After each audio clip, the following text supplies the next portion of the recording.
নিকট বলছে, শ্রবণ করুন। কি ঘটনা বলছে? বিষ্ণুদূত এবং যমদূতের ঘটনা।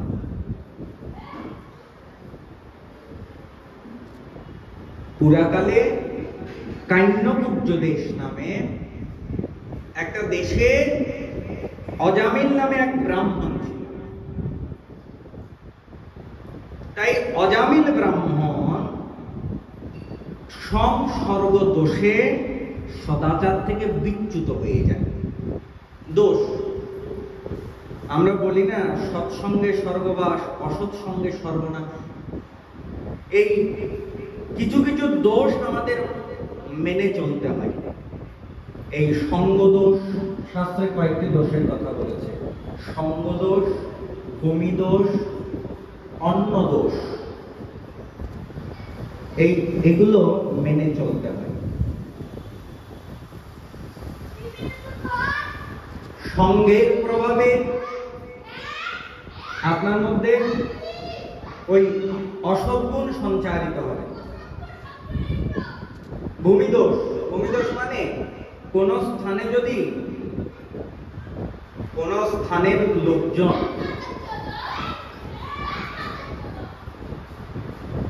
অধিকাংশই যদি দুরাচারী হয়, অসৎ লোক হয়, দুষ্ট লোক হয়, তা ওই স্থানে কোনো ভালো মানুষ গিয়ে বেশি দিন ভালো থাকতে পারবে না।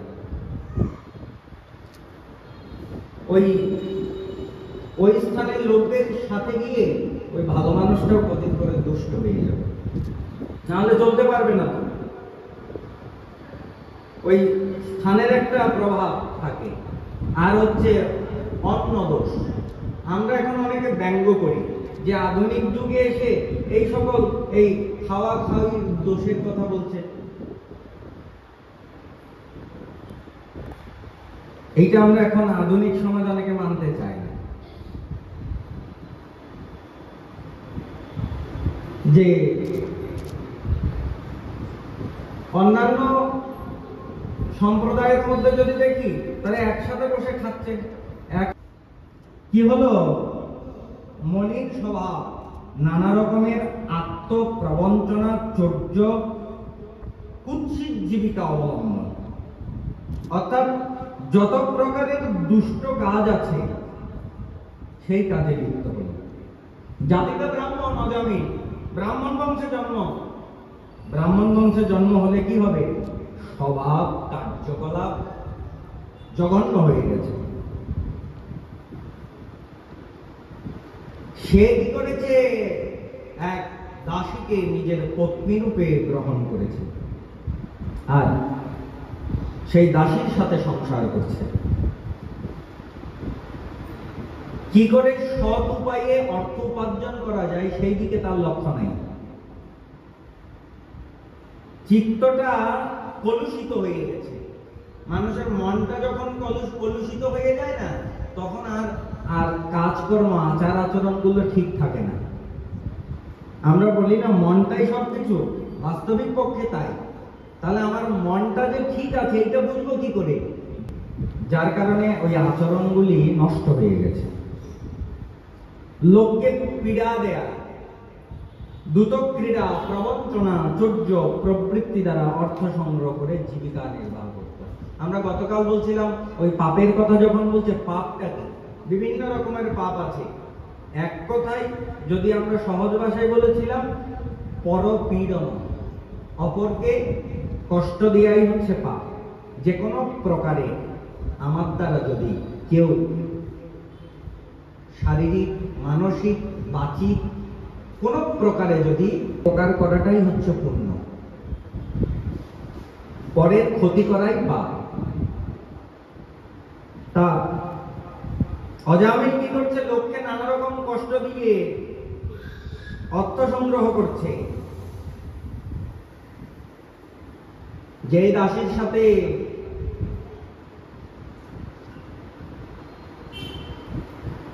অজামিল যেই দাসীকে পত্নী রূপে গ্রহণ করেছে তার 10টা পুত্র জন্মেছে। এখন শেষ বয়সে সে কনিষ্ঠ পুত্র। অজামিলের বয়স প্রায় 88 বছর বছর পার হয়ে গেছে, এবার শেষ বয়সে সে ওই একটা ছোট পুত্র হয়েছে, তার নাম রেখেছেন নারায়ণ। প্রায় বৃদ্ধাবস্থা।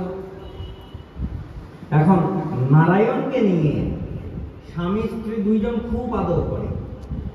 দেখা যায় সংসারে ছোট পুত্রের প্রতি মা বাবার ভালোবাসা একটু বেশি থাকে। আর বৃদ্ধ বয়সে যদি কেউ সন্তান লাভ করে তাহলে সেই পুত্রের আদরটা আরো একটু বেশি থাকে। এবং দেখা যায় পিতামাতা যত বৃদ্ধ হয় তত কোনো না কোনো সঙ্গ কাজ করে। নারায়ণের প্রতি অজামিলের এইরকম বাৎসল্য পরায়ণ, একেবারে সর্বাবস্থায় নারায়ণ, সবসময় নারায়ণকে নিয়েই মত্ত থাকে। খেতে গেলে নারায়ণ, শুতে গেলে নারায়ণ, ভালো কিছু পেয়েছে আগে নারায়ণ, প্রিয় ছেলে তো নারায়ণকে স্মরণ করে, ভগবানকে তো আর ডাকে না। এখন দেখতে দেখতে একদিন শেষ সময় উপস্থিত। শেষ সময় মানে মৃত্যু উপস্থিত।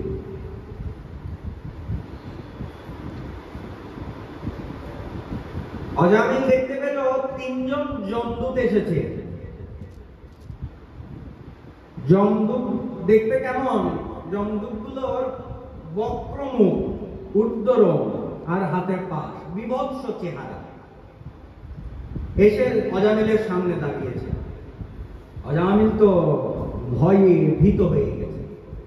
আর সাথে সাথে সেই যমদূতেরা অজামিলের সূক্ষ্ম দেহাশ্রিত যে প্রাণটা রয়েছে, প্রাণটা ওই পাশ দ্বারা বন্ধন করে ওই আকর্ষণ করতে আরম্ভ করলেন, টানছেন প্রাণটাকে, প্রাণটা নিয়ে চলে যাবে। আমরা ভয় পেলে কি করি? আমাদের যে যার যে প্রিয় তাকে স্মরণ করি। অজামিল কি করেছে? ছোট পুত্র নারায়ণ তো বেশি প্রিয়, তখন যমদূতের ভয়ে নারায়ণ বলে চিৎকার করেছে। নারায়ণ বলে যখন ডাকতে লাগলো, নারায়ণকে ডাকলো কেন? ঐকান্তিক ভালোবাসা বশত, কারণ মন প্রাণ সর্বদা তো নারায়ণের চিন্তা করত। ওই এখন যমদূতদেরকে দেখো ওই ভয়ে সবার আগে নারায়ণ নামটাই বেরিয়ে গেছে। অন্তরের ঐকান্তিক অনুরাগ বশত এমনই হয়। কারো প্রতি যদি বিশেষ অনুরাগ থাকে না, যেখানে কোনো প্রকারের ওই স্বার্থের অপেক্ষা লাগে না, কোন প্রয়োজনের অপেক্ষা থাকে না, স্বাভাবিকভাবেই তার নামটা চলে আসে। নারায়ণের নামটা চলে এসেছে। এখন নামের এমন মহিমা, হোক পুত্র, কিন্তু নারায়ণটা কার নাম? ভগবানের নাম। ডেকেছে তো পুত্রকে, এখন পুত্রের নাম নারায়ণ হলেও ভগবানের নাম তো নারায়ণ। নামের তো একটা মহিমা রয়েছে। যখন এই নারায়ণ নামটা উচ্চারণ করলেন, তখন ভগবান এই তার মধ্যে একটা অনুরাগের সৃষ্টি হলো। কারণ অজামিল যখন নামটা নারায়ণ ডেকেছে না, একেবারে মন থেকে ডেকেছে, মৃত্যু ভয়ে ভীত হয়ে ডেকেছে, অনেক আকুতি নিয়ে ডেকেছে, ব্যাকুলতা নিয়ে ডেকেছে। হোক তার মধ্যে ভক্তি নাই, হোক তার পুত্রকে ডেকেছে, কিন্তু অন্তরের মধ্যে একটা আকুতি ছিল। তা ভগবান সেই অনুরাগের সূত্রে বাধা পড়ে গেলেন। ভগবানের সঙ্গে কোনো সম্বন্ধ ছিল না, কিন্তু ভগবানের নাম তো, এই যে ভগবানের নাম উচ্চারণ করেছে, এই নামের আভাস অজামিলের পাপ খণ্ডনের একটা পথ হল। সঙ্গে সঙ্গে চারজন বিষ্ণুদূত এসে উপস্থিত হলেন। কেন চারজন বিষ্ণুদূত আসলেন? কেন চারজন বিষ্ণুদূত আসলো? কারণ নারায়ণের চারটা অক্ষর, এই জন্য চারজন বিষ্ণুদূত এসেছে। আর যমদূত এসেছে তিনজন। তিনজন কেন যমদূত এসেছেন? কারণ অজামিল তিন ভাবে পাপ কার্য করেছেন। একটা হচ্ছে দেহের দ্বারা কায়িক, একটা হচ্ছে বাচিক, আর একটা হচ্ছে মানসিক। আপনি ওই কাউকে আঘাত করলেন কিংবা কোনো প্রাণীকে পীড়া দিলেন দেহের দ্বারা, কোনো প্রাণীকে বধ করলেন, কোনো প্রাণীকে হত্যা করলেন, এটা কায়িক পাপ। কাউকে আপনি কটু বাক্যের দ্বারা কষ্ট দিলেন, কারো মনে দুঃখ দিলেন, কিংবা ওই কঠিন শব্দ উচ্চারণ করলেন, কিংবা কোনো পাপ কার্য করার পূর্বে এই যে পূর্ব পরিকল্পনা মনে মনে, এটা মানসিক পাপ। তা অজামিল এই তিন প্রকার পাপ করেছেন, যার কারণে তিনজন এই যমদূত এসে উপস্থিত হয়েছে। যমদূতরা যখন এসে অজামিলের প্রাণটা নিয়ে টানাটানি করছে, তখন বিষ্ণুদূতেরা এসে সেইখানে বাধা প্রদান করলেন। যমদূতেরা দেখলেন ভগবানের পার্শ্বদ এই সকলে যেই চারজন এসেছে তারা দেখতে কেমন? সর্বে পদ্ম পলাশাক্ষা পীত কোশেয় বাসসম কিরীটিন কুণ্ডলিন লসৎ পুষ্করমালিন।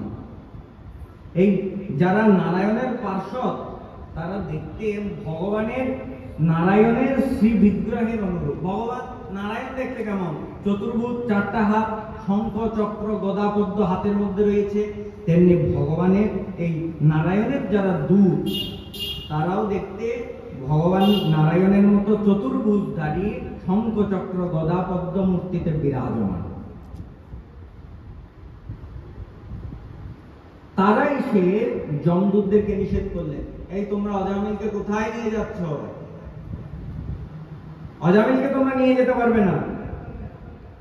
যমদূতগণ তখন একটু বিস্মিত হলেন, কারণ আমরা হচ্ছে যমদূত, যারা পাপ কাজ করে যমরাজার আজ্ঞা অনুসারে আমরা সেই সকল পাপীদেরকে বেঁধে জমালয়ে নিয়ে যাই। এইটা আমরা করে আসছি সবসময়। যমদূতেরা একটু বিস্মিত হলেন, আমাদেরকে বাধা দেয়। তখন তারা জিজ্ঞাসা করলেন বিষ্ণুদূতদের যে তোমরা কারা, আর কেনই বা ধর্মরাজার আদেশে বাধা প্রদান করছো? আমরা ধর্মের আজ্ঞা, ধর্মরাজের আজ্ঞা পালন করতে এসেছি। আমরা ওই ধর্মরাজ যমের দূত, আমাকে তোমরা বাধা দিচ্ছ, আমাদেরকে তোমরা বাধা দিচ্ছ, তোমরা কারা? তখন যমদূতেরা যখন এই কথা বললেন যে আমরা ধর্মরাজের আজ্ঞাবহ দূত, তখন ওই বিষ্ণুদূতরা উচ্চস্বরে হাসছেন। হেসে যমদূতদের দিকে তাকিয়ে আছেন।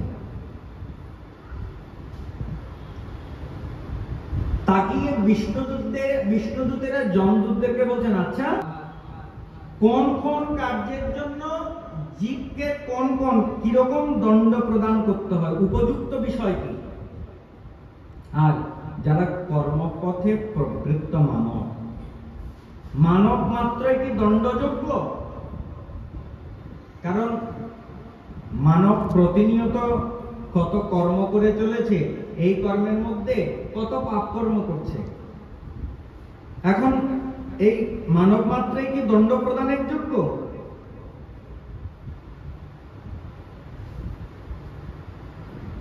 নাকি তাদের মধ্যে কেউ কেউ? আমাদের নিকট বিস্তারিত বলে। তখন যমদূতেরা বিষ্ণুদূতদেরকে বলেছেন, বেদ প্রণীহিত ধর্ম ধর্মস্তদ বিপর্যয়। যমদূতেরা বললেন ধর্ম কি? বলছেন বেদ যাহা বেদ বিহিত তাই ধর্ম। এখানে একটা বোঝার বিষয় আছে। স্পষ্ট করে বললেন